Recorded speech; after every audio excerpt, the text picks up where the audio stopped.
ಅಧ್ಯಾಯ 2 ಶ್ರೀಮದ್ ಭಗವದ್ಗೀತೆಯಲ್ಲಿ ಹೀಗೆ ಹೇಳಲಾಗಿದೆ. ಅಧ್ಯಾಯ 2ರಲ್ಲಿ 66ನೇ ಶ್ಲೋಕದಲ್ಲಿಂದು ಓಂ ನಮೋ ಭಗವತೆ ವಾಸುದೇವಾಯ. ಜೈ ಶ್ರೀರಾಮ್, ಜೈ ಶ್ರೀಕೃಷ್ಣ.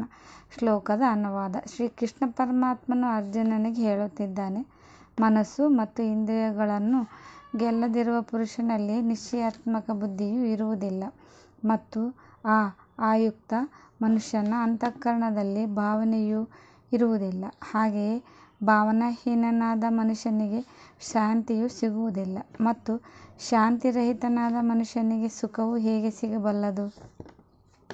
ಭಾವಾರ್ಥ: ಆಯುಕ್ತಶ್ಚ ಮನಸ್ಸು ಮತ್ತು ಇಂದ್ರಿಯಗಳನ್ನು ಗೆಲ್ಲದಿರುವ ಪುರುಷನಲ್ಲಿ ಎಂಬ ಪದವು ಇಲ್ಲಿ ಯಾವ ಮನುಷ್ಯನ ವಾಚಕವಾಗಿದೆ ಎಂದರೆ, ಮನಸ್ಸು ಮತ್ತು ಇಂದ್ರಿಯಗಳನ್ನು ವಶ ಮಾಡಿಕೊಳ್ಳದಿರುವ ಮತ್ತು ಇಂದ್ರಿಯಗಳ ಭೋಗಗಳಲ್ಲಿ ಅತ್ಯಂತ ಆಸಕ್ತಿ ಇರುವಂತಹ ವಿಷಯಾಸಕ್ತ ಅವಿವೇಕಿ ಮನುಷ್ಯನ ವಾಚಕವಾಗಿ ಇಲ್ಲಿ ಆಯುಕ್ತಶ್ಚ ಪದವಿದೆ. ಆಯುಕ್ತಶ್ಚ ಮನಸ್ಸು ಮತ್ತು ಇಂದ್ರಿಯಗಳನ್ನು ಗೆಲ್ಲದಿರುವ ಪುರುಷನಲ್ಲಿ, ಆಯುಕ್ತನಲ್ಲಿ ಬುದ್ಧಿ ಇರುವುದಿಲ್ಲ. ಈ ಮಾತಿನ ಭಾವವು 2ನೇ ಅಧ್ಯಾಯದ 41ನೇ ಶ್ಲೋಕದಲ್ಲಿ ಶ್ರೀಕೃಷ್ಣ ಪರಮಾತ್ಮನು ಅರ್ಜುನನಿಗೆ ಹೇಳುತ್ತಿದ್ದಾನೆ. ಹೇ ಅರ್ಜುನ, ಈ ಕರ್ಮಯೋಗದಲ್ಲಿ ನಿಶ್ಚಯಾತ್ಮಕವಾದ ಬುದ್ಧಿಯು ಒಂದೇ ಇರುತ್ತದೆ. ಆದರೆ ಅಸ್ಥಿರವಾದ ವಿಚಾರವುಳ್ಳ ವಿವೇಕಹೀನ ಸಕಾಮರಾದ ಮನುಷ್ಯರ ಬುದ್ಧಿಗಳು ನಿಶ್ಚಯಾತ್ಮಕವಾಗಿಯೂ ಬಹುಭೇದವುಳ್ಳವುಗಳಾಗಿ ಅನಂತವಾಗಿರುತ್ತವೆ. ಈ 41ನೇ ಶ್ಲೋಕದಲ್ಲಿ ವರ್ಣಿಸಲ್ಪಟ್ಟ ನಿಶ್ಚಯಾತ್ಮಕ ಬುದ್ಧಿ ಅವನಲ್ಲಿ ಇರುವುದಿಲ್ಲ. ನಾನಾ ಪ್ರಕಾರ ಭೋಗಗಳಲ್ಲಿ ಆಸಕ್ತಿ ಮತ್ತು ಕಾಮನೆಯ ಕಾರಣ ಅವನ ಮನಸ್ಸು ವಿಕ್ಷಿಪ್ತವಾಗಿರುತ್ತದೆ. ಈ ಕಾರಣದಿಂದ ಅವನು ತನ್ನ ಕರ್ತವ್ಯವನ್ನು ನಿಶ್ಚಯಿಸಿಕೊಂಡು ಪರಮಾತ್ಮನ ಸ್ವರೂಪದಲ್ಲಿ ಬುದ್ಧಿಯನ್ನು ಸ್ಥಿರ ಮಾಡಲಾರನು ಎಂಬ ಭಾವವನ್ನು ತೋರಿಸಲಾಗಿದೆ.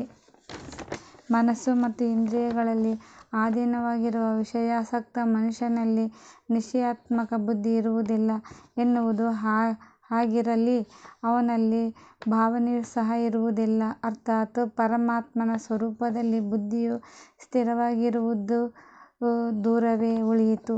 ವಿಷಯಗಳಲ್ಲಿ ಆಸಕ್ತಿ ಇರುವುದರಿಂದ ಅವನು ಪರಮಾತ್ಮ ಸ್ವರೂಪದ ಚಿಂತನೆಯನ್ನು ಸಹ ಮಾಡಲಾರನು. ಅವನ ಮನಸ್ಸು ನಿರಂತರವಾಗಿ ವಿಷಯಗಳಲ್ಲಿಯೇ ರಮಿಸುತ್ತಿರುತ್ತದೆ ಎಂಬ ಭಾವವನ್ನು ತೋರ್ಪಡಿಸಲಾಗಿದೆ. ಭಾವನಾಹೀನ ಮನುಷ್ಯನಿಗೆ ಶಾಂತಿಯು ದೊರೆಯುವುದಿಲ್ಲ.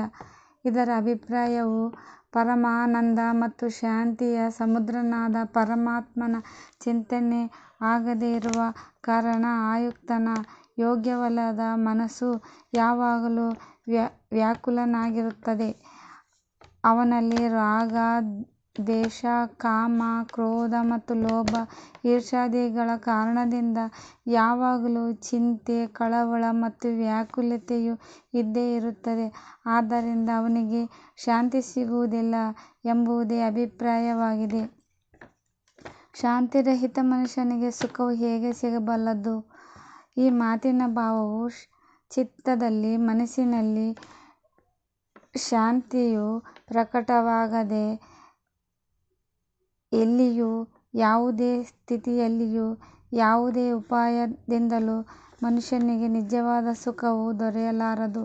ವಿಷಯ ಮತ್ತು ಇಂದ್ರಿಯಗಳ ಸಂಯೋಗದಲ್ಲಿ ಹಾಗೂ ನಿದ್ರೆ, ಆಲಸ್ಯ ಮತ್ತು ಪ್ರಮಾದದಲ್ಲಿ ಭ್ರಮೆಯಿಂದ ಯಾವ ಸುಖವು ಭಾಸವಾಗುತ್ತದೋ ಅದು ವಾಸ್ತವದಲ್ಲಿ ನಿಜವಾಗಿ ಸುಖವಾಗಿರುವುದಿಲ್ಲ. ಅದಾದರೋ ದುಃಖ ಕಾರಣವಾದ್ದರಿಂದ ವಸ್ತುತಃ ದುಃಖವೇ ಆಗಿದೆ, ಸತ್ಯವಾಗಿ ದುಃಖವೇ ಆಗಿದೆ. ಹರೇ ಕೃಷ್ಣ.